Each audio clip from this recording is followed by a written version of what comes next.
Alhamdulillah alladzi at'amana wa saqana wa ja'alana minal muslimin. Segala puji bagi Allah Jalla Jalaluhu yang telah memberikan makan kepada kita, yang telah memberikan minum, dan yang lebih dari itu Allah menjadikan kita orang-orang Islam yang kita semua tahu. Wa man yabtaghi ghairal islami dinan falan yuqbala min wa huwa fil akhirati minal khasirin. Barang siapa yang mencari agama, memeluk agama selain Islam, maka tidak akan diterima darinya. Dan dia di akhirat termasuk orang-orang yang merugi. Maka semoga Allah mematikan kita di atas agama ini. Allahumma salli wa sallim ala abdika wa rasulika sayyidina wa maulana Muhammadin wa ala alihi wa ashabihi ajma'in. Ya Allah, semoga salawat dan salam, berkah dan nikmat senantiasa Engkau curahkan untuk hamba kekasih-Mu, untuk baginda Nabi kita Muhammad alaihi salatu wassalam, untuk keluarga beliau, untuk istri-istri beliau, untuk putra-putri beliau, dan untuk seluruh sahabat Nabi. Semoga Allah meridhai kita bersama mereka. Amma ba'd. Ya, tema kita hari ini bersabar dalam mencari rizki yang halal. Urusan rizki ini membuat sebagian orang galau. Sebagian bingung. Sebagian stres. Bahkan ada yang sebagian harus bunuh diri. Jamaah rahimakumullah, kita semua perlu makan. Kita semua perlu minum. Kita perlu pakaian, kita perlu tempat tinggal, kita butuh biaya pendidikan. Yang mau menikah butuh biaya, yang mau melahirkan mau nggak mau dia juga harus menyiapkan biayanya. Yang punya anak berpikir biaya untuk kehidupan mereka. Sekolah mereka. Menikahkan mereka juga nantinya. Sebagian ingin berangkat umroh, ingin berangkat haji. Sebagian ingin bersedekah, berbagi. Kita butuh biaya pengobatan, kita butuh kendaraan, kita butuh motor. Yang punya motor anaknya tambah banyak, butuh mobil. Yang punya mobil anaknya tambah banyak lagi, mungkin butuh kereta api. Allahu Akbar. Ahibati fillah. Kita tidak pernah mengajukan proposal untuk hadir di muka bumi ini. Kita dihadirkan di tempat ini. Dan Allah menjadikan tempat ini sebagai arena ujian untuk menuju ke tempat selanjutnya. Bagi yang gagal tes, maka neraka tempatnya. Bagi yang berhasil dan sukses, insya Allah surga tempatnya. Dan akan kekal abadi di dalamnya. Dalam mengarungi samudra ujian dari Allah Azza wa Jalla. Dalam menjalani kehidupan di muka bumi ini. Allah sudah kasih jaminan. Semua kebutuhanmu dicukupin. Kau bisa ngelihat ya ketika seorang atlet. Dia ditaruh di tempat apa istilahnya, kalau COVID kemarin itu di karantina. Ya, di karantina. Taruh di tempat karantina, semua dicukupin di situ. Tugas semua pelatihan aja. Yang sakit juga dicukupin. Semua yang dia butuhkan. Apa tugasmu? Ya udah, sabar engkau di sini. Tunggu sampai datang kesembuhan. Semua yang dibutuhkan oleh manusia itu Allah ciptakan di muka bumi ini Dan setiap yang merangkak di bumi ini, rizkinya sudah ditetapkan. Garansi. Apa kata Allah Azza wa Jal di surat Hud ayat 6. Coba kita baca ayat ini.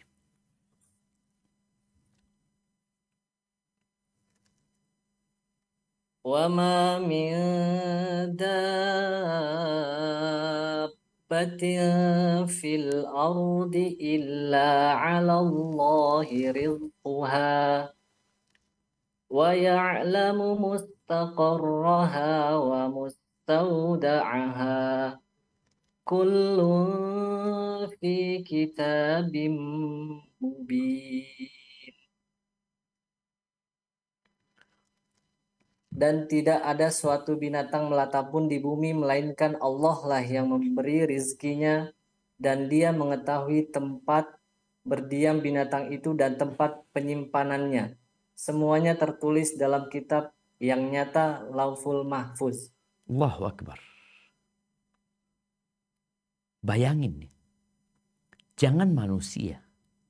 Binatang, semua yang ada di muka bumi ini, Allah udah tanggung rezekinya.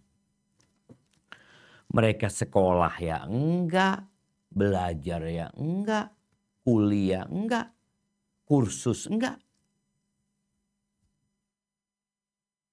Illa 'alallahi rizquh. Allah yang menanggung rezekinya. Bahkan hitung-hitungan rizki itu sudah diberikan ketika engkau berumur 120 hari.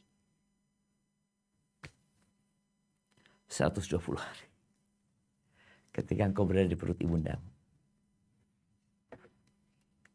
Bagaimana Allah kirimkan malaikat yang mencatat ajalnya, rizkinya, dia berbahagia atau sengsara. Ada sebuah konten yang lucu yang Anda dapat kiriman ya. Apa Anda nontonnya? Berbahasa Arab. Seorang pemuda ditanya, engkau dalam kehidupan ini, fase mana dalam hidupmu yang paling menyenangkan? Kata dia, fase 9 bulan di perut ibundaku. Makan, minum, semua ditanggung, gak ada capek, gak ada lelah aku di situ. Kata dia. Nah, engkau gak mikir apa-apa, engkau dikasih rezeki. Dan itu fase yang paling indah dalam kehidupan manusia. Cuma kadang-kadang kita lupa, karena kita memang semuanya lupa. Gak pernah ingat dengan fase tersebut. Maka diingatkan. Allah yang menanggung rezeki kita. Dan di dalam Al-Quran, karena urusan rezeki ini memang urusan yang banyak membuat orang tadi galau, bingung ya. Ada banyak ayat yang disebutkan berkaitan dengan urusan rezeki. Karena urusan rezeki ini berhubungan erat dengan urusan iman. Karena kita akan melihat banyak manusia tatkala kebingungan mencari rezeki, dia akan memintanya di tempat-tempat yang dia pikir di situ dia dapat mendapatkan rezeki. Di tempat itu usahanya bisa lancar. Di tempat itu kesehatan bisa dia dapatkan. Coba kita baca firman Allah di surat Asy-Syura ayat 12. Apa kata Allah Azza wa Jalla? Lahu maqalidus samawati wal ardh yabsutur rizqa liman yasha'u wa yaqdir innahu bikulli syai'in alim. Kepunyaannya lah perbendaharaan langit dan bumi. Dia melapangkan rezeki bagi siapa yang dikehendakinya dan menyempitkannya. Sesungguhnya dia maha mengetahui segala sesuatu. Allahu Akbar. Itu Allah Azza wa Jalla, lahu maqalidus samawati wal ardh. Engkau lihat bintang-bintang di langit yang menghiasi di malam hari. yang jumlahnya miliaran. Itu kepunyaan Allah Azza wa Jalla. Engkau melihat hamparan lautan yang memenuhi 2/3 bumi, bahkan lebih. Itu punyanya Allah. Engkau melihat hutan-hutan yang penuh dengan binatang liar. Gunung-gunung yang mengandung emas. Tanah yang mengandung tembaga, nikel. Perut bumi yang mengandung minyak. Itu punya siapa? Punya Tuhanku. Punya Rabbi. Punya Allah Azza wa Jalla. Kondisi yang kita lihat, ada yang kaya, ada yang miskin. Di muka bumi ini. Ada yang sukses, ada yang gagal. Ada yang banyak hartanya, ada yang tambah tahun tambah kaya, ada yang tambah tahun tambah miskin. Ada yang pertengahan, ada yang bangkrut, ada yang tiba-tiba jadi orang kaya. Siapa yang melakukan itu? Tuhanku. Tuhan kita semua. Allah Azza wa Jalla. Yabsutur rizqa liman yasha. Allah meluaskan rizki, melapangkan rizki bagi siapa yang Allah kehendaki. Bukan yang Allah cintai. Bukan yang Allah cintai. Wa yaqdir. Allah menyempitkan sebagian orang bagi siapa yang Allah kehendaki. Bukan karena Allah benci, enggak juga. Allah maha mengetahui dengan segala sesuatu. Loh, kenapa fulan kok kaya? Kenapa fulan kok miskin? Kenapa fulan kok di PHK? Kenapa fulan kok diterima kerja? Kenapa fulan ini yang sudah berpengalaman, yang sudah bertahun-tahun bekerja, kok di PHK, yang fulan dipertahankan?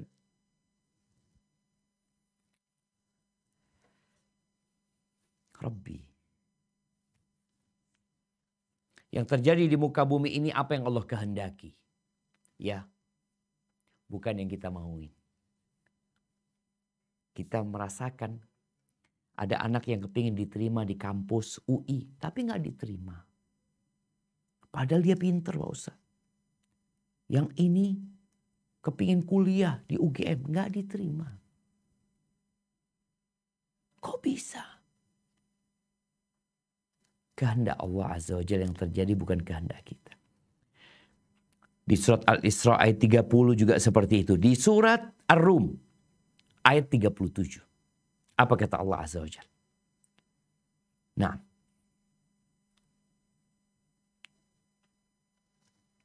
Ar-Rum ayat 37 ya.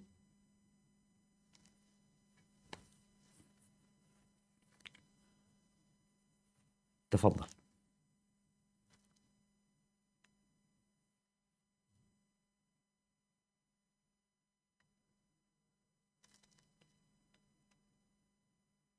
نعم تفضل.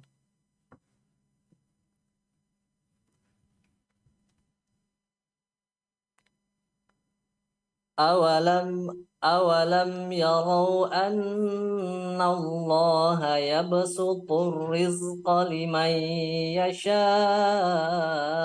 ويقدر إن في ذلك لآيات لقوم يؤمنون. Dan apakah mereka tidak memperhatikan bahwa sesungguhnya Allah melapangkan rezeki bagi siapa yang dikehendakinya, dan Dia pula yang menyempitkan rezeki.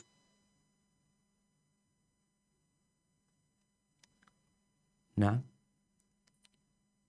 sesungguhnya. Sungguh pada yang demikian itu benar-benar terdapat tanda-tanda kebesaran Allah bagi kaum yang beriman. Bagi siapa? Liqaumin yu'minun. Bagi orang-orang yang beriman. Maka hari ini kita mengkaji untuk mengetes keimanan kita. Kita benar nggak beriman? Kita beriman. Engkau melihat tanda-tanda kebesaran Allah Azza wa Jalla. Ini teman-teman jadi nakes. Engkau berada di satu instansi, engkau dapat melihat dokter, ada berapa dokter di situ? Ada banyak dokter. Fulan kaya, fulan miskin, fulan biasa-biasa aja. Fulan gagal jadi dokter. Engkau lihat orang-orang yang kaya sakit, orang-orang yang miskin juga sakit. Engkau lihat sesama perawat, fulan Masya Allah. Motornya bagus. Mobilnya udah ganti. Oh iya pantas dia anak orang kaya dia. Dia dapat warisan dari bapaknya. Banyak juga yang dapat warisan gak kaya. Ini benar-benar kembali kepada masyiatullah. Kita beriman dengan takdir Allah. Kita beriman dengan ketentuan Allah. Kita beriman dengan kehendak dan kemauan Allah Azza wa Jalla. Jadi yang kaya seperti itu kekayaannya karena Allah yang menentukan. Oh bukan karena ilmunya, karena kerja kerasnya, enggak. Kita melihat ada orang yang kerja keras. Sampai dia berdarah-darah. Bukan hanya berkeringat. Tapi rezekinya segitu-gitu aja.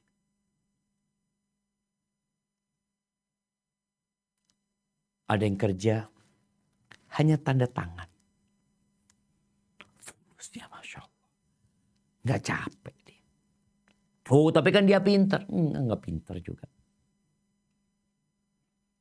Ana bertemu dengan seorang konglomerat. Allahu Akbar. Hanya lulus SMP. Sebagian ada yang SMP nggak lulus. Kok lihat dia ya Allah orang ini kaya. Kaya banget gitu. Kok bisa? Karena kuliah? Bukan. Engkau dapat melihat apakah mereka yang kuliah di perguruan tinggi ya setelah perguruan tinggi yang bagus insya Allah jadi orang kaya? Enggak. Siapa yang menentukan? Allah Azza wa Jalla. Allah yang mengatur semuanya. Allah yang menjadikan yang kaya-kaya, yang miskin-miskin, yang susah-susah, yang senang-senang. Kewajiban kita berusaha. Oke, kita wajib berusaha. Kalau bicara wajib berusaha jamaah. Dimulai dengan keimanan tadi. Beriman bahwa Allah yang memberikan rezeki. Allah yang mengatur alam semesta. Allah yang membuat lapang. Allah yang membuat sempit. Nah, tugas kita berusaha. Oke. Kalau bicara berusaha, Allah sudah tanamkan di hati makhluk yang hidup di muka bumi ini usaha. Antum lihat ikan. Dia berusaha cari makan. Makanya kita lihat kenapa orang mancing dapat ikan. Di sini dia paham, oh ternyata ikan itu cari makan. Allah sudah nanggung rezekinya, tapi ada usaha dari ikan, dia cari makan. Dia nggak berhenti, nggak diam duduk-duduk jemaah. Ketika tahu rezekinya ditetapkan, engkau disuruh usaha cari rezekimu. Tapi udah dijaminan kau. Engkau tidak bakal mati kecuali rezekimu full engkau dapatkan. Kita ngelihat ayam. Ayam tuh Masya Allah. Allah sudah kasih insting berusaha. Nyeker-nyeker tanah. Di mana ayam itu kuliah? Untuk mencari makan dan menceker. Manusia kan menceker tanah dengan alat berat. Ayam udah belajar cara menceker. Ada usaha dari dia. Kita lihat singa. Berburu dia. Allah kasih di dia insting untuk cari makan dengan berburu.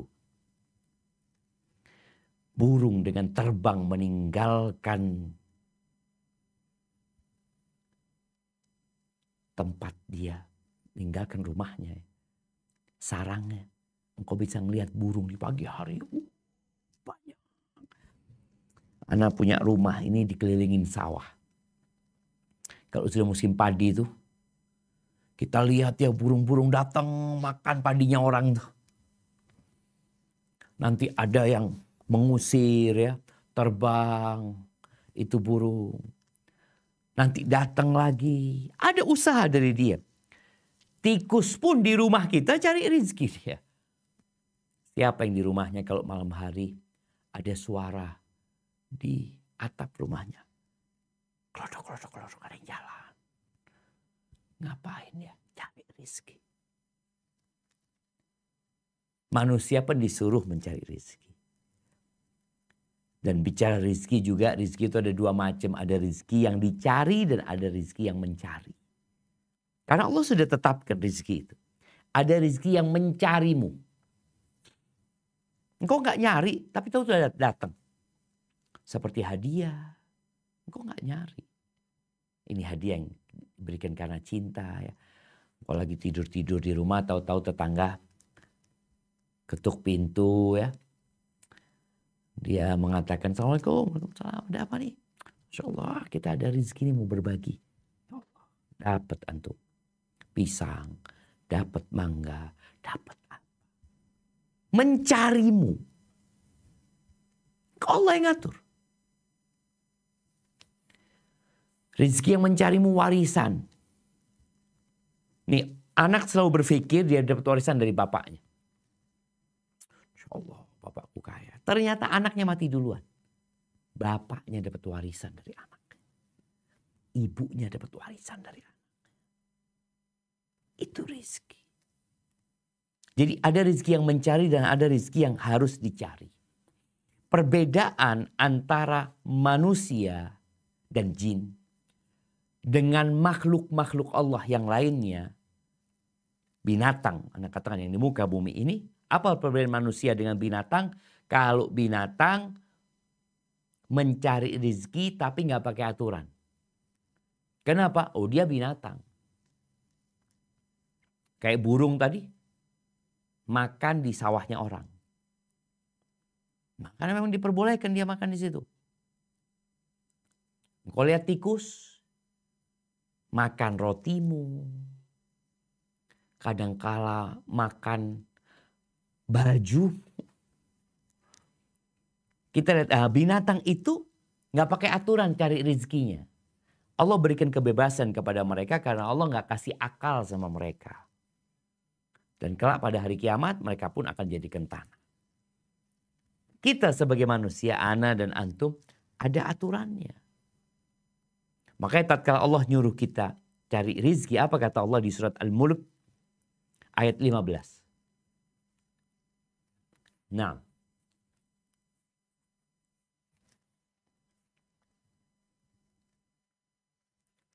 هو الذي جعل لكم الأرض ذلولا فامشوا في مناكبها وكلوا من رزقه وإليه النشور. Dialah yang menjadikan bumi itu mudah bagi kamu, maka berjalanlah di segala penjurunya dan makanlah sebagian dari rizkinya. Dan hanya kepadanya lah kamu kembali setelah dibangkitkan. Allahu Akbar. Kita lihat bagaimana Allah nyuruh, Allah yang memfasilitasi bumi ini landai, datar, lalu Allah katakan famshu, kalian jalan. Kalian cari rezeki, makan dari rezekinya. Ada perintah untuk makan dari rezeki yang Allah berikan dan diingatkan kalian bakal kembali kepada Allah SWT. Kalian akan dibangkitkan. Supaya orang sadar ketika engkau mengais rezeki, mencari rezeki, engkau tahu engkau akan dihisap.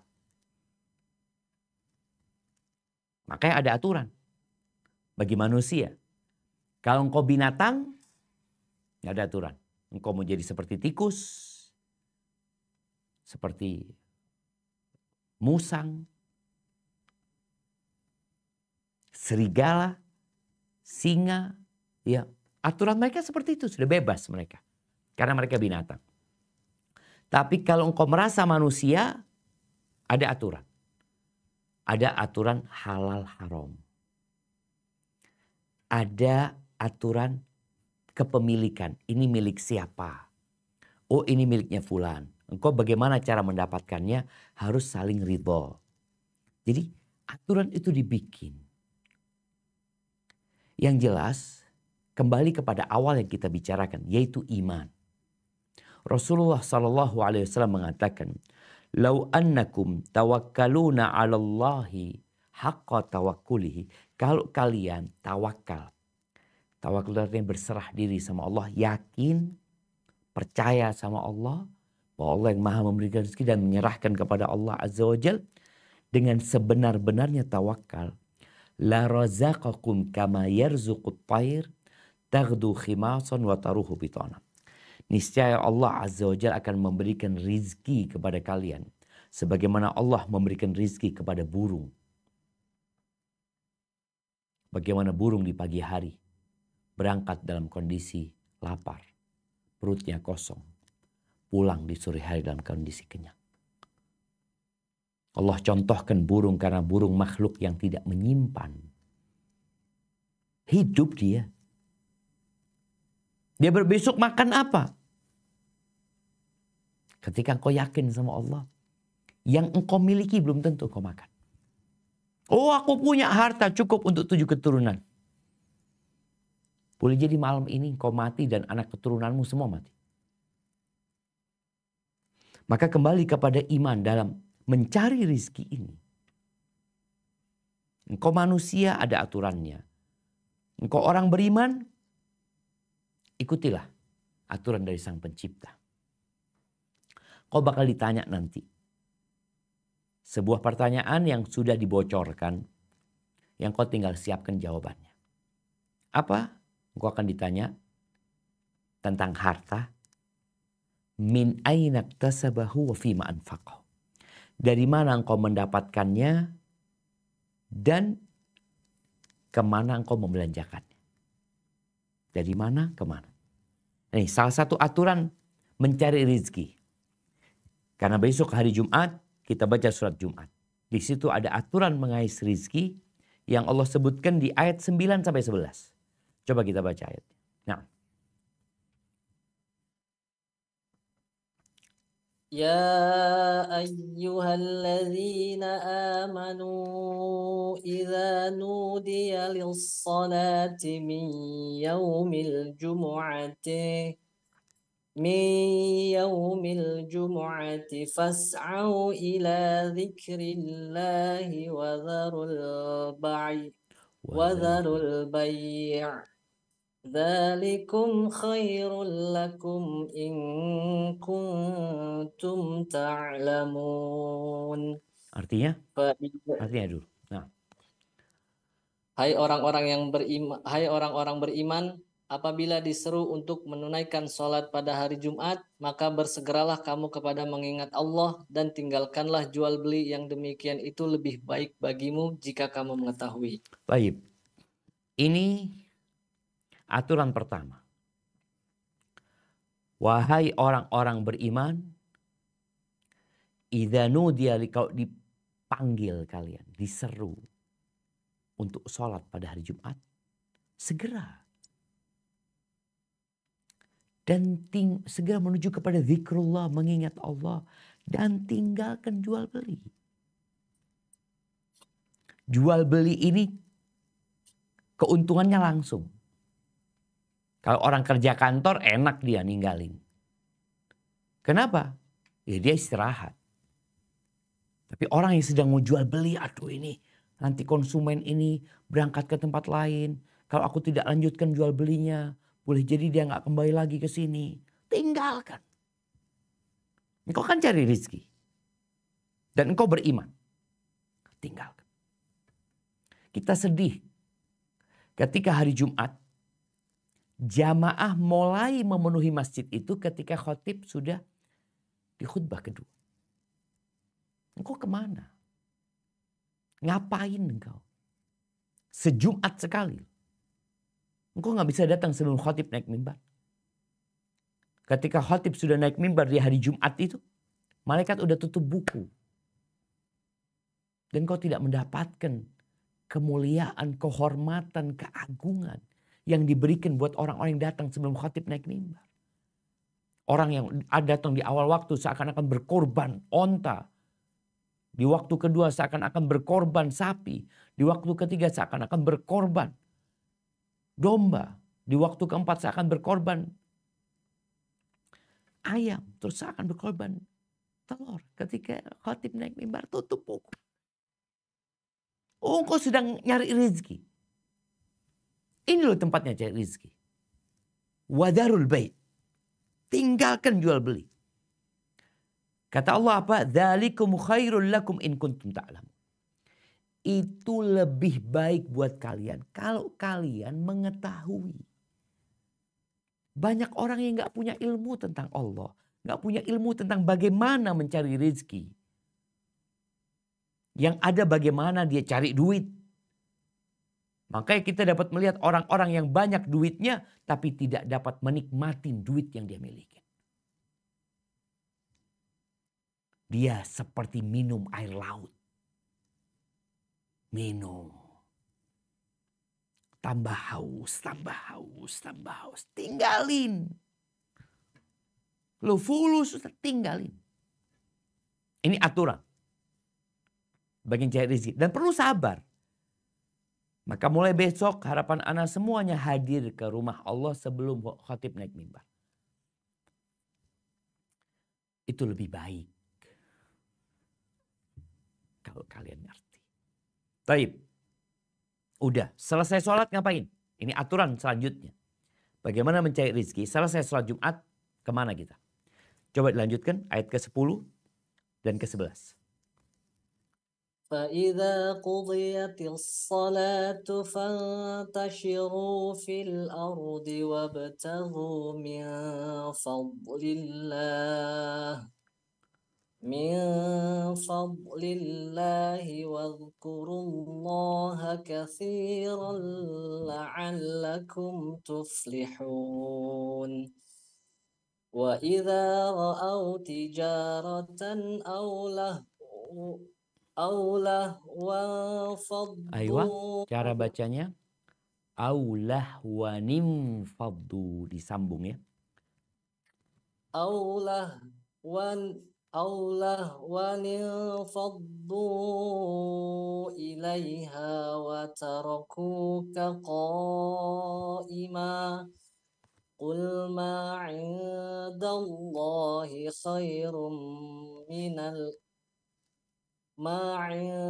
الله خير من اللهو ومن التجارة Wallahu khairur raziqin.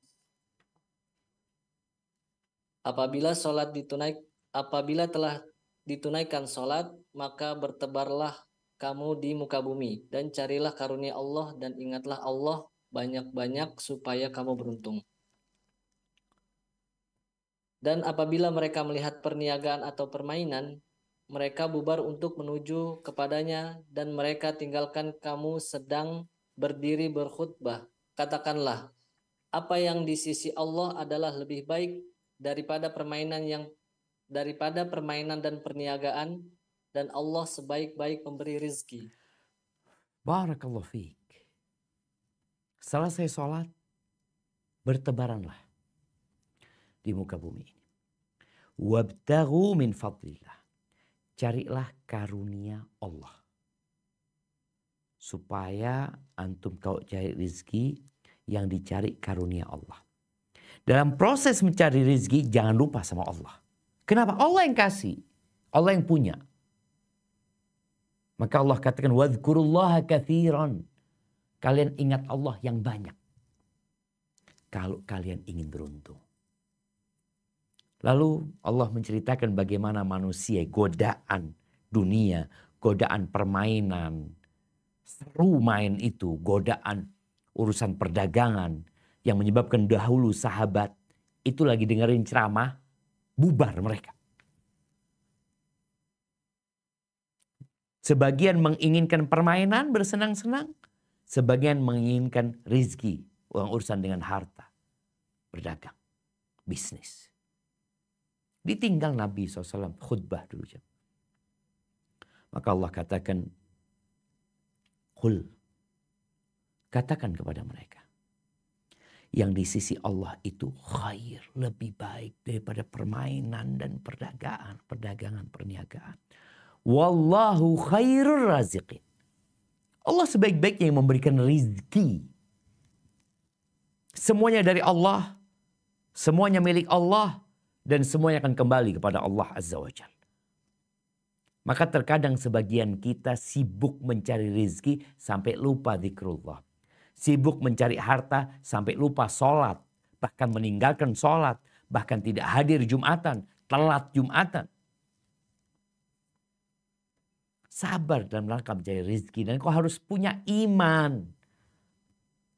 Bahwa rizki itu Allah yang bagi. Dan Allah yang memiliki. Bicara aturan mencari rizki. Kita harus sabar. Kudu sabar. Orang kepingin segera punya motor. Tapi gak punya motor. Kudu sabar dong. Kepingin punya mobil. Gak punya mobil Ustaz. Duitnya gak cukup. Ya sabar. Nanti nabung mamanya. Orang ingin. Banyak orang sekarang gak sabar. Ingin motor langsung dia. Beli motor. Walaupun dengan sistem yang haram. Mobil dengan sistem yang haram. Rumah dengan sistem yang haram. Karena dia berpikir gak mungkin bisa dapat rumah. Gak mungkin bisa punya mobil. Kecuali dengan cara haram. Kata siapa? Inilah engkau dikasih akal sama Allah. Untuk berpikir. Kemudian Allah turunkan Al-Quran. Sebagai pedoman petunjuk buat engkau.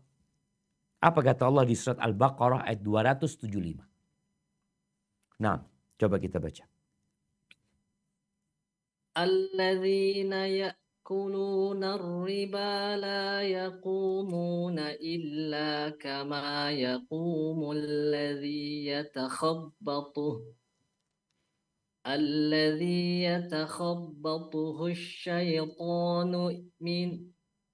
asy-syaitanu minal mas.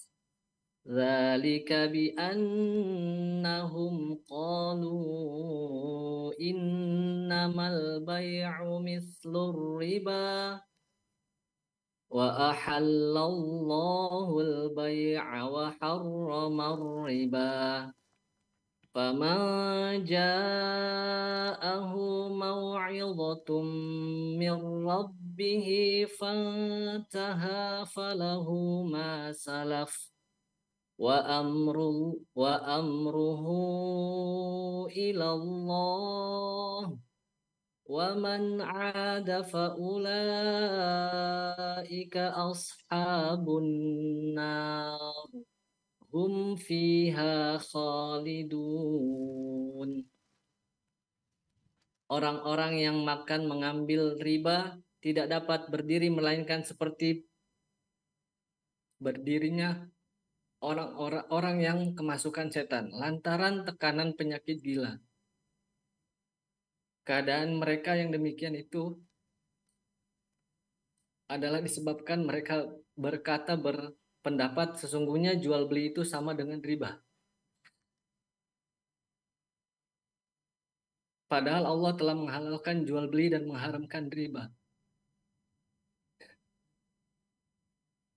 Orang-orang yang telah sampai kepadanya larangan-larangan dari Tuhannya lalu terus berhenti dari mengambil riba, maka baginya apa yang telah diambilnya dahulu sebelum datang larangan dan urusannya terserah kepada Allah. Orang-orang yang mengulangi mengambil riba, maka mereka orang itu adalah penghuni-penghuni neraka, mereka kekal di dalamnya. Na'udzubillah minan nar. Sebagian kita nggak sabar. Utang ya. Utang online ya. Pinjam pinjol. Yang jelas-jelas riba. Itu dilakukan oleh sebagian orang. Dan dia beranggapan, gimana anak butuh ini. Engkau nggak sabar aja. Banyak di antara kita gara-gara gaya hidup. Dia menghalalkan segala cara. Dan itu yang jadi masalah. Orang yang tidak sabar dia akan menghalalkan segala cara untuk mendapatkan rezeki. Bahkan ada ungkapan yang sangat menyesatkan. Yang haram aja susah. Apalagi yang halal. Di dalam hadis yang diriwayatkan Imam Bukhari, Nabi alaihi salatu wasallam mengatakan, ya'ti 'alan nasi zamanun la yubalil mar'u ma akhadha minhu aminal halal aminal haram. Akan datang suatu masa kepada manusia yang orang-orang nggak peduli lagi. Dia dapat harta dari mana, dia nggak peduli. Aminal halal, aminal haram. Halal haram nggak urusan. Dan sepertinya kita berada di masa itu. Bagaimana sebagian wanita dalam rangka mengais rezeki dia menjual kecantikannya. Yang seharusnya dia tutupin auratnya, dia umbar. Demi uang. Dia siap bekerja dengan mengeksploitasi dirinya. Berapa banyak laki-laki yang disesatkan sama dia. Berapa banyak laki-laki yang kemudian selingkuh umpamanya. Yang rumah tangganya berantakan gara-gara sebagian wanita yang mencari rezeki dengan menjual diri. Ada yang menjual full, ada yang menjual sebagian tubuhnya. Jemaah. Nggak peduli. Dengan halal haram. Bahkan sebagian ya menjual kemaluan. Ahibati fillah. Rasulullah sallallahu alaihi wasallam pernah menyampaikan kepada para sahabat, innahu laisa syai'un yuqarribukum minal jannah wa yuba'idukum minan nar illa qad amartukum bih. Tidak ada sesuatu pun yang mendekatkan kalian ke surga dan menjauhkan kalian dari api neraka, melainkan aku sudah suruh. Walaysa syai'un yuqarribukum minan nar wa yuba'idukum minal jannah illa qad nahaitukum. Dan tidak ada sesuatu pun yang mendekatkan kalian ke neraka, menjauhkan kalian dari surga, melainkan aku sudah larang kalian. Wa anna ruhal amin nafatha fi ru'i. Sesungguhnya Jibril menghembuskan di jiwaku. Annahu lan tamuta nafsun. Bahwa manusia, bahwa jiwa tidak akan mati. Hatta tastawfiya rizqaha. Sampai dia mendapatkan rezekinya secara utuh sempurna. Nggak bakal mati kok. Sampai dia mendapatkan rezekinya dengan sempurna. Fattaqullaha wa ajmilu fit talab. Ini aturan. Bertakwalah kalian kepada Allah. Takutlah kalian sama Allah. Dan carilah rezeki dengan cara yang baik. Bertakwa kepada Allah. Senantiasa merasa diawasi sama Allah. Mengikuti aturan Allah. Dan mencari rezeki dengan cara yang baik. Kadang-kala rezekinya lambat. Gak cepat datang. Hidup susah. Melarat. Apa? Kata Nabi SAW. وَلَا يَحْمِلَنَّكُمْ إِسْتِبْطَاءُ الرِّزْقِ أَنْ تَطْلُبُهُ بِمَعَاصِي اللَّهِ. Jangan sampai lambannya rezeki kalian itu mendorong kalian untuk mencari rezeki dengan kemaksiatan kepada Allah. Kenapa? فَإِنَّهُ لَا يُدْرَكُ مَا عِنْدَ اللَّهِ إِلَّا بِطَاعَتِهِ. Yang di sisi Allah nggak akan bisa didapat kecuali dengan ketaatan kepada Allah SWT. Apa yang di sisi Allah? Karunia Allah, rahmatnya Allah, keridhaan Allah nggak bisa. Makanya kadang-kadang kita ngeliat ada orang banyak hartanya, susah hidupnya. Harus mengkonsumsi sabu-sabu. Sabu-sabu itu 1,8 kata harganya.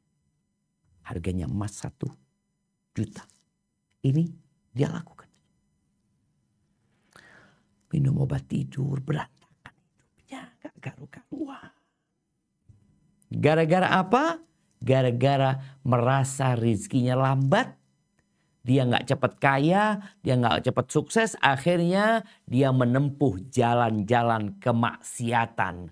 Potong kompas untuk mendapatkan harta yang lebih banyak. Yang cepat dia dapat. Maka kita melihat ada sebagian orang dengan pesugihan mencari rezeki. Berangkat ke tempat-tempat yang dikeramatkan. Ya. Katanya di situ dia bisa mendapatkan sesuatu yang lebih. Kembali kepada iman. Engkau beriman gak yang kasih rezeki itu Allah? Engkau beriman gak yang punya langit dan bumi Allah? Lu iya beriman. Terus mintanya kepada siapa? Apa kata Allah Azza wa Jalla di surat Al-Ankabut ayat 17? Nah. Surat Al-Ankabut ayat 17. Nah. Innama ta'buduna min dunillahi awthana wa takhluquna ifka. Innalladzina ta'buduna min dunillahi la yamlikuna lakum rizqa. لا يملكون لكم رزقا فابتغوا عند الله الرزق واعبدوه واشكروا له إليه ترجعون. Sesungguhnya apa yang kamu sembah selain Allah itu adalah berhala dan kamu membuat dusta. Sesungguhnya yang kamu sembah selain Allah itu tidak mampu memberikan rezeki kepadamu, maka mintalah rezeki itu di sisi Allah dan sembahlah Dia dan bersyukurlah kepadanya. Hanya kepadanya lah kamu akan dikembalikan. Allahu Akbar jamaah. Sebagian manusia melakukan ritual-ritual penyembahan. Ritual-ritual untuk mendapatkan rizki kepada selain Allah Azza wa Jalla. Emangnya mereka punya rizki? Lautan milik Allah. Sawah dan lahan pertanian milik Allah Azza wa Jalla. Hutan milik Allah. Sungai milik Allah. Tapi ada orang cari pesugihan tidak minta sama Allah. Maka kata Allah Azza wa Jalla, la yamlikuna lakum rizqa. Nggak punya mereka. Mereka nggak bisa kasih rezeki sama kalian. Nggak bisa. Terus, fabtaghu 'indallahi rizqa. Mau minta rezeki, mintanya sama Allah. Cari di sisi Allah. Wa'buduh. Beribadahlah kepada Allah. Sembah Allah saja. Bersyukur sama Allah. Ya, engkau bersyukur bukan kepada siapa-siapa. Sama Allah Azza wa Jalla. Kita akan kembali kepada Allah Azza wa Jalla. Maka ahibati fillah, hendaklah seorang hamba ketika mencari rezeki selalu dia menempuh dua jalan. Jalan-jalan duniawi yang sesuai dengan aturan Allah engkau ikuti. Tapi ada jalan-jalan syar'i yang berkaitan dengan berdoa memohon kepada Allah Azza wa Jalla. Bertawakal kepadanya. Bertakwa, wa man yattaqillaha yaj'al lahu makhrajan. Yang bertakwa kepada Allah akan kasih solusi. Berbanyak berbagi dengan orang lain. Jalan ini kita tempuh. Beristighfar. Mohon ampun sama Allah Azza wa Jalla. Jangan sampai engkau gak sabar. Kemudian neraka jadi tempat kita. Di dunia, yakni merasakan kehidupan yang berantakan.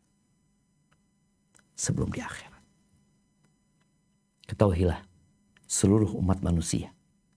Kalau mereka bersatu padu untuk menaikkan jabatanmu, mereka gak akan bisa menaikkan jabatan. Kecuali Allah yang menghendakinya. Kalau seluruh kawan-kawanmu di rumah sakit bersatu padu untuk membuat engkau dikeluarkan dari tempat kerja, gak bakal bisa. Kecuali Allah yang menetapkan. Maka di sini tumbuhkan keimanan bahwa semuanya milik Allah, semuanya Allah yang mengatur. Dan aku akan kembali kepada Allah Azza wa Jalla. Dan kehidupan dunia ini hanya sementara. Di sini kita berjuang untuk kehidupan yang lebih indah. Dan disitulah rizki yang sebenar-benarnya. Barakallahu fiik, itu mungkin dapat Anda sampaikan pada kesempatan kali ini. Kita masuk ke sesi tanya jawab. Anda kembalikan ke moderator. Jazakumullah khair.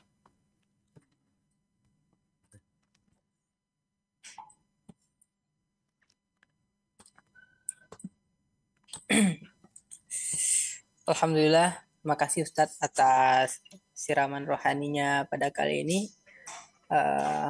Mungkin Masya Allah sekali Ustadz tentang mencari rezeki yang halal ya Ustadz. Jadi banyak sekali mungkin dari teman-teman kita terjebak dari hal-hal yang tidak diinginkan, memaksakan keadaan ya Ustadz. Jadi mungkin itu jadi pelajaran bagi kita semua. Baik Ustadz, mungkin kita langsung aja pada sesi tanya jawab. Mungkin kita langsung ada pertanyaan yang masuk Ustadz dari kayaknya ini dari seorang akhwat. Bismillah. Assalamualaikum Ustadz. Bagaimana Islam memandang kami perempuan sebagai tenaga kesehatan? Sedangkan saya percaya bahwa wanita terbaik itu berada di luar rumah. Kemudian kedudukan kami yang keluar sebagai tenaga kesehatan bagaimana Ustadz? Syukran Ustadz. Tafadhol. Masya Allah, barakallahu fikum. Naam ahibati fillah. Allah mengatakan man amila salihan min dzakarin aw untha. Barang siapa yang beramal soleh, baik itu laki-laki atau wanita, wa huwa mu'minun, dan dia dalam kondisi beriman, falanuhyiyannahu hayatan thayyibah walanajziyanahum ajrahum bi ahsani ma kanu ya'malun. Kami benar-benar akan memberikan penghidupan yang baik, hayatan thayyibah, di dunia, di alam barzakh, dan di akhirat nanti. Dan kami akan berikan balasan yang lebih baik daripada apa yang mereka kerjakan. Secara umum sama laki-laki dan wanita. Tapi ada hal-hal yang dibedakan. Kenapa? Karena memang laki-laki nggak sama dengan wanita. Kita lihat di antara yang membedakan laki-laki dan wanita. Laki-laki diperintahkan sholat berjamaah di masjid. Wanita lebih baik sholat di rumah. Laki-laki diwajibkan sholat Jumat. Wanita tidak diwajibkan sholat Jumat. Laki-laki diwajibkan untuk berjihad di jalan Allah. Perempuan enggak. Laki-laki wajib memberikan nafkah kepada wanita. Perempuan enggak memberikan nafkah kepada suaminya. Jadi hendaklah kita memahami tugas kita. Sebagai apa? Disitulah kita akan tahu. Kalau bicara seorang wanita sebagai tenaga medis, tenaga kesehatan, ya, dia bisa menjadi orang yang terbaik. Karena Nabi SAW mengatakan, Ahbun nas ilallah anfa'uhum linnas. Orang yang paling dicintai Allah adalah orang yang paling bermanfaat buat orang lain. Tapi dalam rangka memberikan manfaat kepada orang lain, ada yang namanya skala prioritas. Skala prioritas orang siapa yang harus lebih diutamakan mendapatkan manfaat dari. Kalau kau seorang wanita sebagai seorang istri, maka orang yang paling harus mendapatkan manfaat darimu, suamimu. Sampai wanita ini, kalau mau puasa sunnah, itu harus pamit sama suaminya. Izin sama suaminya, kalau suaminya sedang di rumah. Maka sebagai seorang yang mengerti agama, faham dengan kedudukan dia, aku hamba Allah, Allah buat aturan, aku izin sama suamiku. Jadi orang yang paling banyak memberikan manfaat atau orang yang paling utama mendapatkan manfaat darimu adalah suamimu. Kalau engkau seorang ibu, maka orang yang paling berhak mendapatkan manfaatmu anak-anakmu. Seorang anak orang tuanya, kemudian kerabat. Kenapa? Karena ada orang-orang yang berpegang teguh dengan hadis memberikan manfaat kepada orang lain, tapi engkau lupa. Engkau memberikan manfaat kepada orang jauh, orang dekat, engkau nggak kasih manfaat. Maka tatkala seorang wanita, dia menjadi tenaga kesehatan, dia lihat. Apakah dia mampu menggabungkan antara tugas dia memberikan manfaat kepada suaminya. Sebagai seorang istri, sebagai seorang ibu, atau tidak. Jangan sampai kau menelantarkan menjadi kewajiban. Maka silakan kau laksanakan tugasmu. Dan sekali lagi para wanita harus tahu. Engkau gak wajib cari nafkah. Suamimu yang harus cari nafkah. Pemahaman ini harus, keimanan ini harus ada. Kenapa? dengan beriman bahwa laki-laki yang wajib memberikan nafkah, maka rumah tangga itu akan terjaga.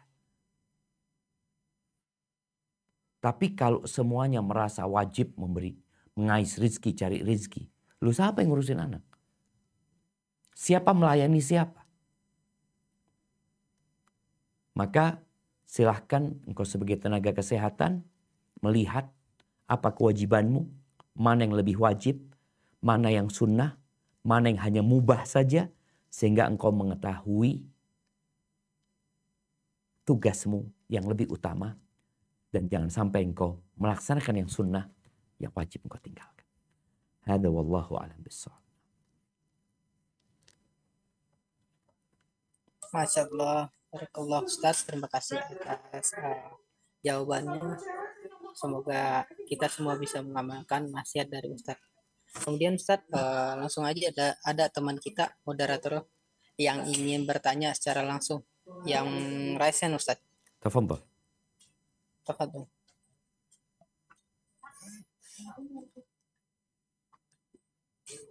Bismillah, Assalamualaikum warahmatullahi wabarakatuh, Ustaz. Waalaikumsalam warahmatullahi wabarakatuh. Izin bertanya Ustaz, tadi kan Ustaz menyebutkan binatang itu mencari rezeki itu tanpa aturan.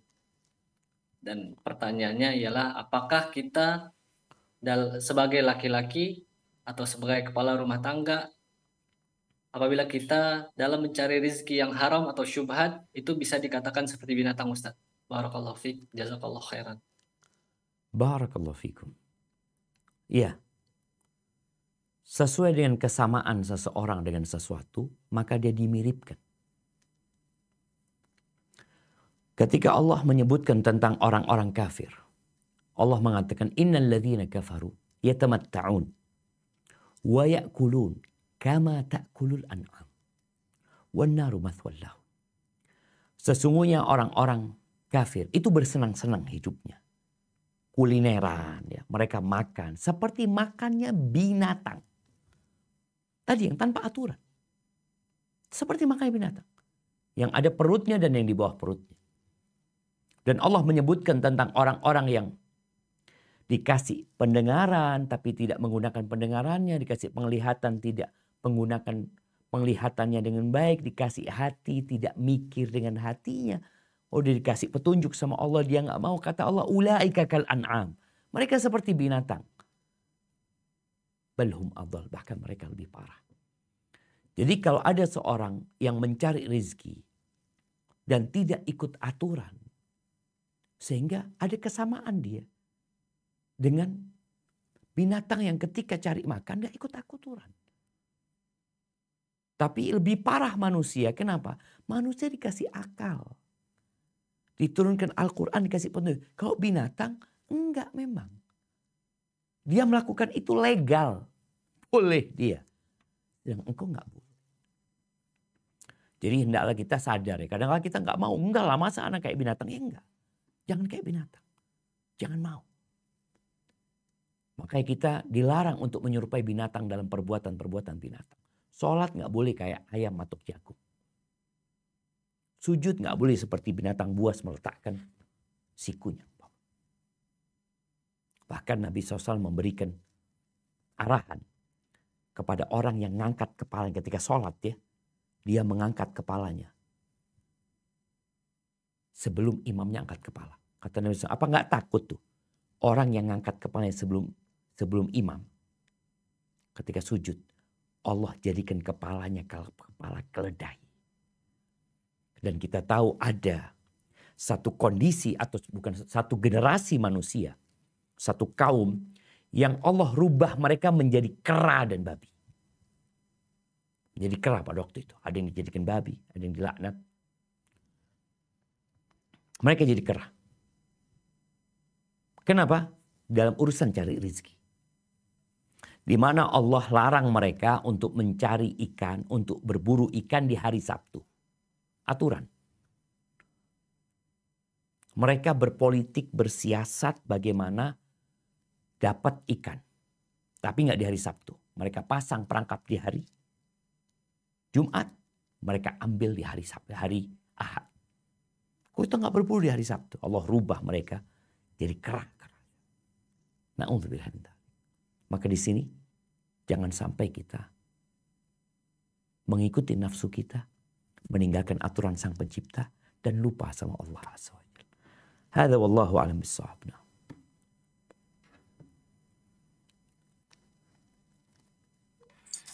Masya Allah. Jazakallah khair atas nasihatnya Ustadz. Mungkin kita lanjut, ada pertanyaan dari teman kita. Dari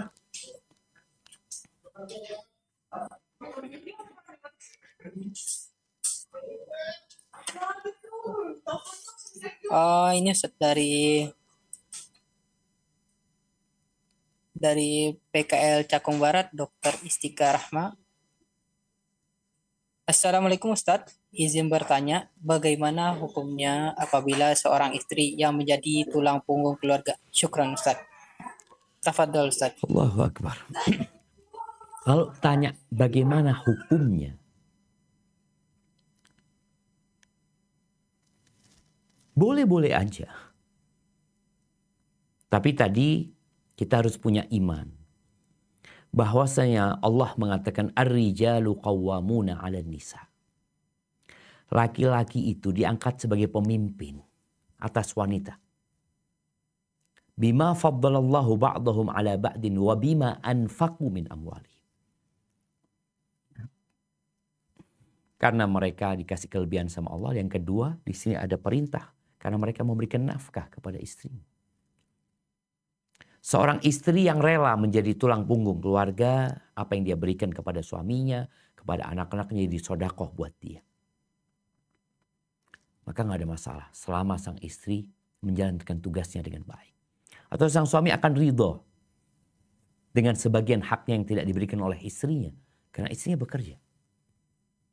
Jadi intinya seharusnya yang menjadi tulang punggung keluarga adalah suami.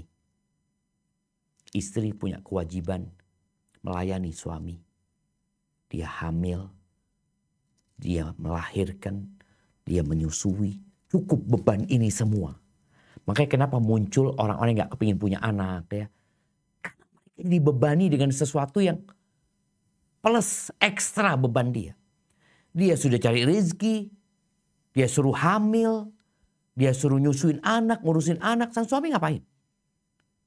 Di beberapa daerah ada pemahaman yang menyimpang. Sehingga yang bekerja perempuan, yang laki-laki duduk santai. Maka kalau sang istri melihat suaminya memang gak mampu bekerja, karena dia memang punya keterbatasan dan dia mau membantu, fadhol. Itu jadi pahala buat engkau. Jangan sampai meninggalkan yang wajib. Karena yang wajib tetap wajib, yang sunnah ya sunnah buat engkau. Hadza wallahu a'lam bissawab. Alhamdulillah, Masya Allah Ustaz atas nasihatnya. Ustaz lanjut Ustaz. Tafadhol. Kemudian ada pertanyaan dari ikhwan kita Anton Sutanto. Bismillah, afwan Ustadz izin bertanya, ada beberapa naskes yang kerja di kamar operasi, sedangkan pasien antara laki-laki dan perempuan tidak dipisah petugasnya. Sedangkan di kamar operasi harus membuka sebagian pakaian untuk melakukan prosedur steril di bagian aurat. Apakah kami masih diperbolehkan kerja di kamar operasi Ustaz? Syukran Ustaz, jazakallah khair. Barakallahu fiik. Naam ahibati fillah. Allah mengatakan wa qul lil mu'minin yaghuddu min absarihim wa yahfadhu furujahum wa qul lil mu'minati yaghuddna min absarihinna wa yahfadna furujahunna. Katakan kepada laki-laki yang beriman agar mereka menundukkan pandangan mereka dan menjaga kemaluan mereka. Dan katakan kepada wanita-wanita mukminat agar mereka menundukkan pandangan mereka dan menjaga kemaluan mereka. Jadi dimanapun kau berada, kau wajib ghaddul basar. Ada kondisi yang memang harus melihat. Jadi darurat. Dan darurat ini ditentukan dengan kadarnya. Ketika masih ada dokter perempuan menangani perempuan, maka biar dia. Ada dokter laki yang menangani laki, biar dia. Dan kita juga perlu memberikan pemahaman kepada kaum muslimin dan muslimat ya, agar mereka tatkala memilih dokter itu, yang pertama disesuaikan dengan keahlian dokter tersebut, jelasnya spesialis ini dan itu, tapi jangan lupa berkaitan dengan laki-laki dan wanita. Kalau engkau laki-laki, datanglah ke dokter laki-laki. Kalau engkau perempuan, datanglah ke dokter perempuan. Kalau tadi di ruang operasi tersebut, ya berusaha semaksimal mungkin menundukkan pandanganmu ketika engkau bukan yang bertugas. Atau kalau ada yang perempuan, minta yang perempuan engkau urusin yang itu. Perlu ada saling kerjasama sebagai hamba Allah Azza wa Jalla. Ana ingat paman ana ketika di rumah sakit ya, dia harus pasang kateter. Ketika itu yang bertugas perawat perempuan. Paman ana mengatakan, enggak, anakku enggak mau. Minta yang laki. Akhirnya dia panggil. Walaupun enggak bertugas yang laki tersebut. Mungkin dia tugasnya di kamar yang lain. Bisa jemaah diatur seperti itu. Intinya Allah perintahkan kita untuk menundukkan pandangan. Dimanapun kau berada. Jadi kondisi-kondisi yang darurat tetap kalau bisa tadi yang laki buat yang laki, yang perempuan buat yang perempuan.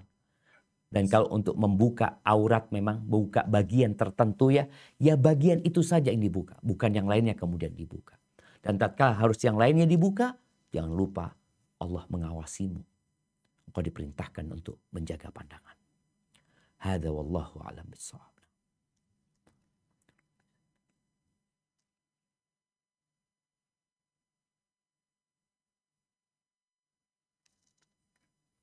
Syukron Ustadz atas nasihatnya. Kita lanjutkan pada teman kita Ahwat.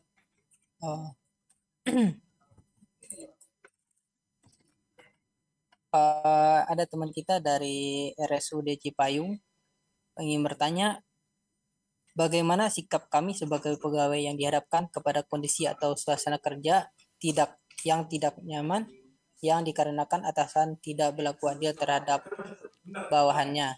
Contoh kasus mungkin pembagian tugas kerja yang tidak sesuai dengan tupoksinya, membebankan pekerjaan yang berlebihan, sedangkan staf lainnya tidak diberikan. Mohon nasihatnya Pak Ustaz. Masya Allah. Tafadhol Ustaz. Barakallahu fiik. Ya. Terkadang angin bertiup tidak sesuai dengan keinginan nelayan. Apa yang harus dilakukan? Sabar. Yakin sama Allah. Kalau kerjaanmu yang kau kerjakan sebenarnya bukan kerjaan. Yang kita tahu ada pekerjaan yang kita dapat gaji, ada pekerjaan yang kita nggak digaji di situ. Maka hendaklah kau meniatkan mencari karunia Allah Azza wa Jalla, mencari rahmat Allah Azza wa Jalla. Walaupun tadi engkau dibebani dengan pekerjaan yang sebenarnya bukan tugasmu dan engkau nggak dapat gaji di sana sebenarnya. Kau jangan khawatir. Selama yang kau kerjakan adalah sebuah kebaikan, engkau akan dapat pahala di sisi Allah. Dan boleh jadi memang gajimu tetap, tapi rizkimu bertambah. Dikasih berkah. Orang yang bersabar itu dicintain sama Allah dan Allah akan menyamain dia, yakni mendampingin dia, membersamai dia. Innallaha ma'as sabirin. Engkau jangan jadikan beban, apalagi ini atasan. Artinya ketika engkau harus berhadapan dengan atasan yang ada ya hanya penderitaan buat engkau. Engkau jalani sambil berdoa memohon kepada Allah selama engkau mampu ya. Karena ada orang yang gak mampu lain lagi ketika dia mampu. Ketika dia mampu, dia bismillah kerjakan. Kalau ngeliat yang lainnya pada duduk-duduk, udah bismillah. Gak sama di sisi Allah Azza wa Jalla yang duduk-duduk dengan yang bekerja. Walaupun engkau berada di satu perusahaan, di satu instansi yang seharusnya semua bekerja. Tapi bismillah. Kau bersabar, perbanyak istighfar, kuatkan keikhlasanmu, jangan sampai kau capek dan lelah tapi sia-sia. Dengan cara seperti itu, semoga Allah memberikan hidayah kepada atasanmu dan kau juga tahu atasan itu datang dan pergi. Hadza wallahu a'lam bissawab.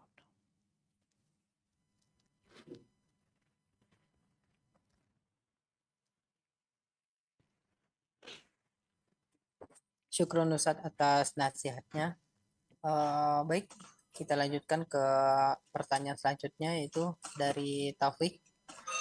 Bismillah, Ustadz izin bertanya, jika menggunakan BPJS kita tidak bisa memilih dokter wanita atau pria. Apakah kita bisa berdosa Ustadz jika yang memeriksa kita adalah lawan jenis kita karena keadaan tersebut? Barakallahu fiikum Ustadz. Barakallahu fiik. Ahibati fillah. Allah mengatakan fattaqullaha mastata'tum. Bertakwalah kepada Allah sesuai dengan kemampuan kalian.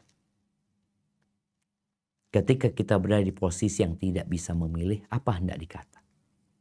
Tapi tetap tadi, ketika harus bersama dokter perempuan, sedangkan engkau laki-laki, jangan sampai engkau berduaan saja. Ketika seorang perempuan harus diperiksa dokter laki-laki, jangan sampai engkau sendirian, engkau butuh pendampingan. Dan nanti ketika diperiksa, yang perlu diperiksa saja yang dibuka. Seperti itu. Dan kembali ya kepada kemampuan orang berbeda-beda.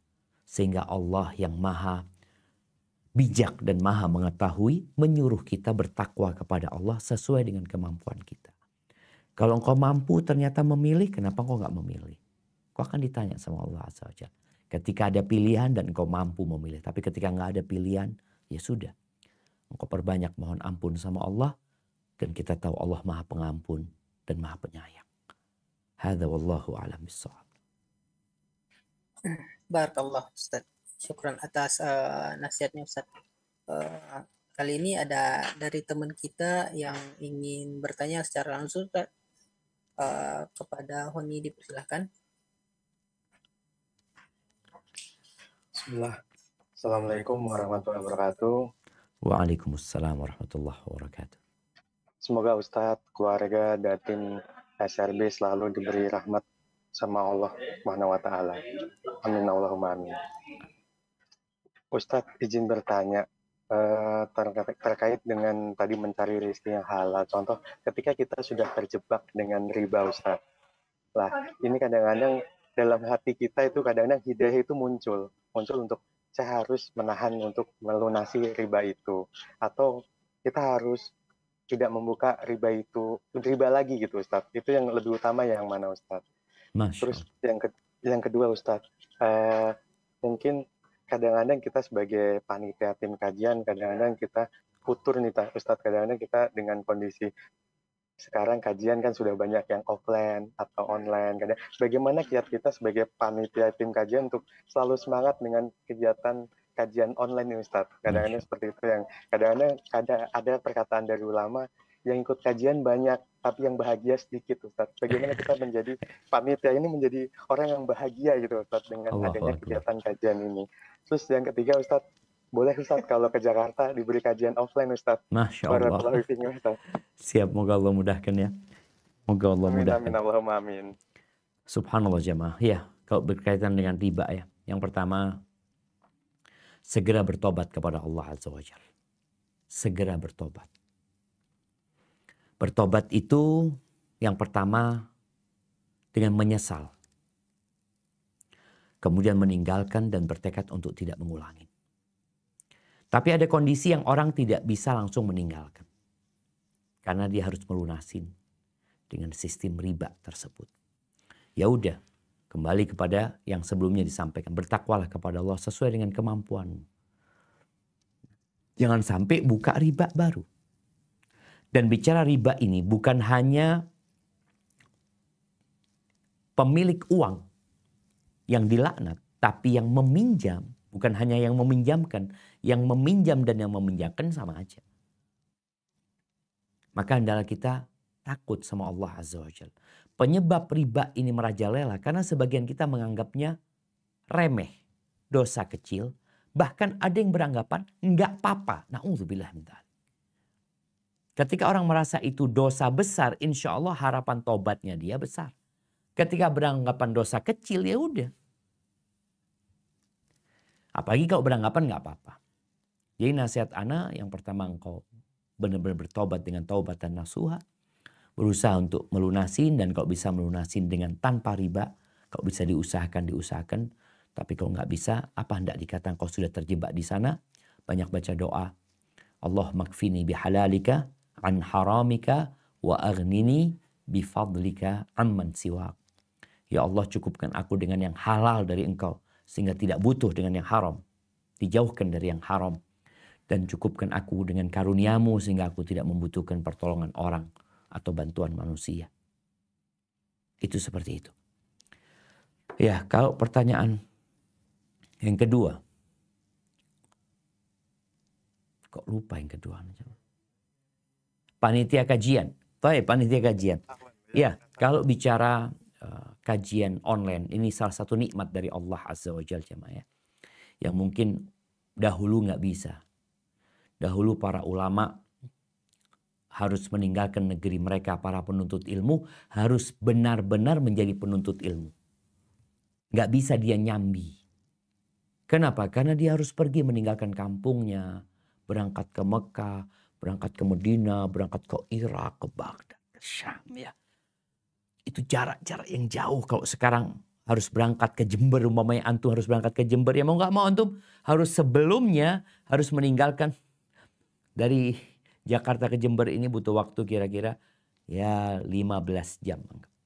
Antum berarti kemarin harus berangkat. Kemudian balik lagi ke Jakarta. Sedangkan teman-teman banyak terikat dengan pekerjaan dan sebagian sudah berumah tangga yang memiliki kewajiban-kewajiban yang harus dia tunaikan. Maka kajian online ini solusi. Buat siapa? Buat yang nggak bisa ngaji offline. Buat yang waktunya terbatas. Buat yang ya pokoknya yang sulit bagi dia untuk kajian offline. Yang bisa offline ya silahkan datang offline. Atau mau gabungkan dua. Alhamdulillah Ustaz, ana offline mungkin sepekan sekali. Kalau online alhamdulillah bisa lebih banyak lagi. Atau ana offline bisa sebulan sekali. Online-nya alhamdulillah lebih banyak Ustaz. Karena memang daerah ana nggak ada ustadz atau kajian jauh. Ada banyaklah alasan sehingga dia tidak bisa offline. Dan para panitia seharusnya menjadi orang yang paling bahagia. Kenapa? Karena dia menjadi fasilitator orang-orang ngaji. Ad-dalu 'alal khairi kafa'ili.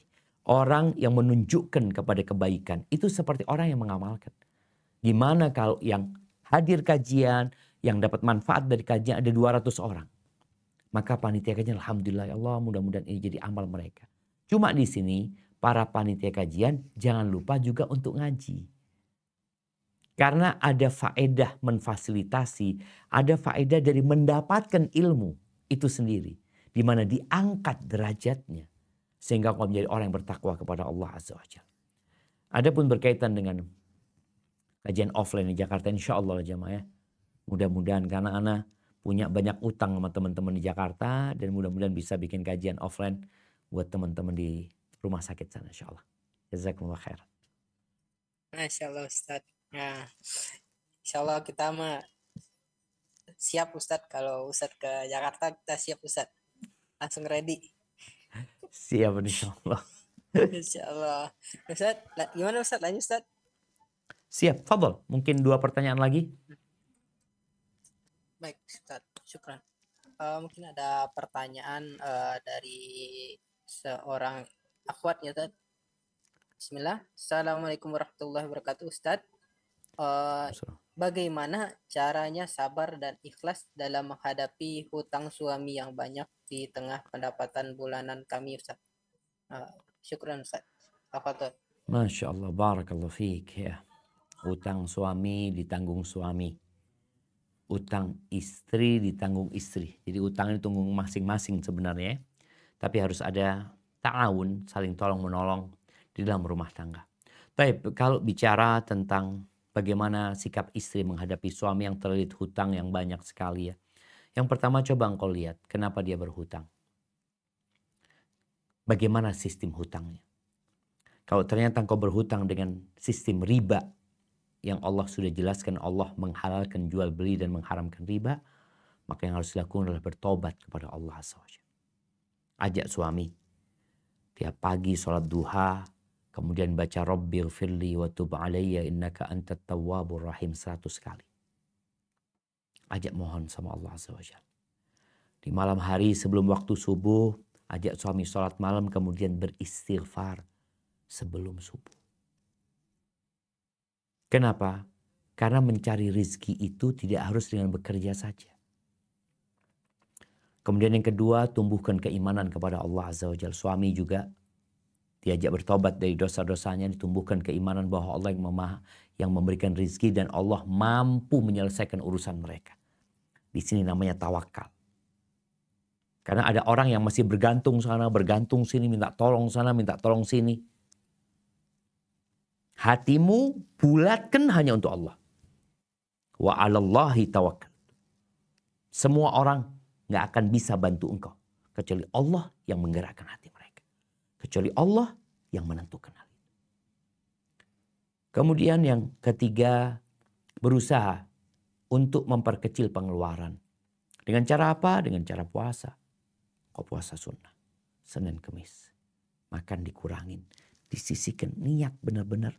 Oh ini kecil nggak mungkin Ustaz, nggak cukup untuk melunasin. Jakarta Jember itu 1000 kilo kira-kira. Itu dimulai dengan satu langkah. Maka kau mulai dengan langkah tadi mungkin cuma 500 perak. Kau buktikan kau niat. Mudah-mudahan dengan cara seperti itu dan banyak baca doa yang diajarkan Nabi SAW agar kita bisa melunasi hutang. Seperti doa yang tadi Anda sebutkan. Allahumma kfini bihalalika an haramika wa aghnini bifadlika amman siwak. Yang kata Nabi SAW, kalau engkau punya utang sebesar gunung Sabir, Allah akan lunasi buat engkau. Yakin. Barakallahu fiik. Nah, kita ke pertanyaan terakhir. Hayyakumullah. Baik Ustaz, yang terakhir. Pertanyaan dari seorang akhwat ya Ustaz. Bismillah. Assalamualaikum warahmatullahi. Izin bertanya Ustaz, bagaimana hukumnya jika suami sering meninggalkan istri karena banyak mendapatkan jadwal piket Ustaz. Jadi ya, piket terus emangnya suaminya. Bagaimana hukumnya jika sepertinya Ustaz sering meninggalkan keluarga untuk mencari nafkah gitu Ustaz. Masya Allah. Barakallahu fiik. Iya. Ini yang bertanya suami atau istri. Kalau yang bertanya istri, ya engkau perlu menguatkan suamimu. Bahwa dia dalam rangka memberikan rezeki kepada anak-anak harus berjuang. Kuatkan kesabarannya. Dan sampaikan kepada dia untuk terus berdoa memohon kepada Allah Azza wa Jal agar Allah memberikan solusi buat dia. Wa man yattaqillaha yaj'al lahu makhrajan. Yang bertakwa kepada Allah, Allah berikan solusi. Kemudian sang istri melihat kepada orang yang lebih parah daripada suaminya. Ada suami yang merantau yang hanya sebulan sekali. Ada yang merantau setahun sekali. Ada yang merantau 2 tahun sekali. Sehingga sang istri bersyukur, alhamdulillah suamiku masih sering ke rumah walaupun dia ya harus piket malam ini dan itu. Yang suaminya dokter juga dia melihat kepada orang-orang yang lebih susah. Yang sering ditinggal suami berbulan-bulan tinggal sama suami. Tapi bagaimana dengan seorang suami yang harus seperti itu? Maka dia berusaha untuk memberikan perhatian lebih kepada istrinya. Kepada anak-anaknya. Di waktu yang mungkin hanya sedikit, bagaimana jadi waktu yang berkualitas dia bersama keluarga. Karena jangan sampai waktu udah sedikit di rumah malah waktunya nggak berkualitas. Jadikan waktu-waktu yang berkualitas sambil engkau terus berusaha berdoa mohon sama Allah supaya ada solusi, ada kerjaan mungkin yang kau bisa memberikan waktu lebih banyak. Tapi kalau enggak, ya sudah. Kau berikan perhatian lebih. Kau jadikan waktumu yang sedikit berkualitas. Karena ada orang yang di rumah saja nggak keluar, nggak berkualitas waktunya sama istrinya. Sibuk dengan handphonenya, tidur, main, atau apa. Seperti itu dan yakin. Dalam semua pasti ada hikmah. Engkau bersabar, istri bersabar, anak-anak bersabar. Dan sebentar lagi kita akan meninggalkan dunia ini. Semoga kita bisa mati husnul khotimah dan tidak ada makan haram yang masuk ke tubuh kita. Barakallahu fiik, itu yang dapat Anda sampaikan. Kurang lebihnya mohon maaf. Anda kembalikan ke moderator. Jazakumullah khair. Masya Allah, barakallahu fiik. Terima kasih Ustadz atas kajiannya kali ini. Alhamdulillah kita mungkin telah sampai di penghujung acara. Kami dari panitia RSUD Puskesmas DKI Mengaji mengucapkan jazakallah khair kepada Ustadz atas ilmunya, yang telah meluangkan waktu, nasihat dan juga tenaganya.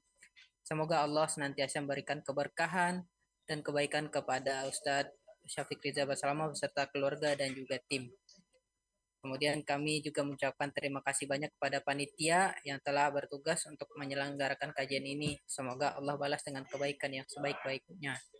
Kemudian kami mengucapkan terima kasih kepada hadirin jamaah kajian telah menyimak dan bersama kita sampai akhir. Semoga kita bisa bertemu lagi pada kesempatan selanjutnya. Kami selaku panitia kajian mohon maaf apabila dalam kajian masih terdapat banyak kekurangan dan juga dan kendala selama berlangsungnya acara kajian. Semoga kedepannya kita bisa melakukan dengan lebih baik lagi. Saya sebagai moderator mengucapkan terima kasih. Wabillahi taufiq wal hidayah. Wassalamualaikum warahmatullahi wabarakatuh.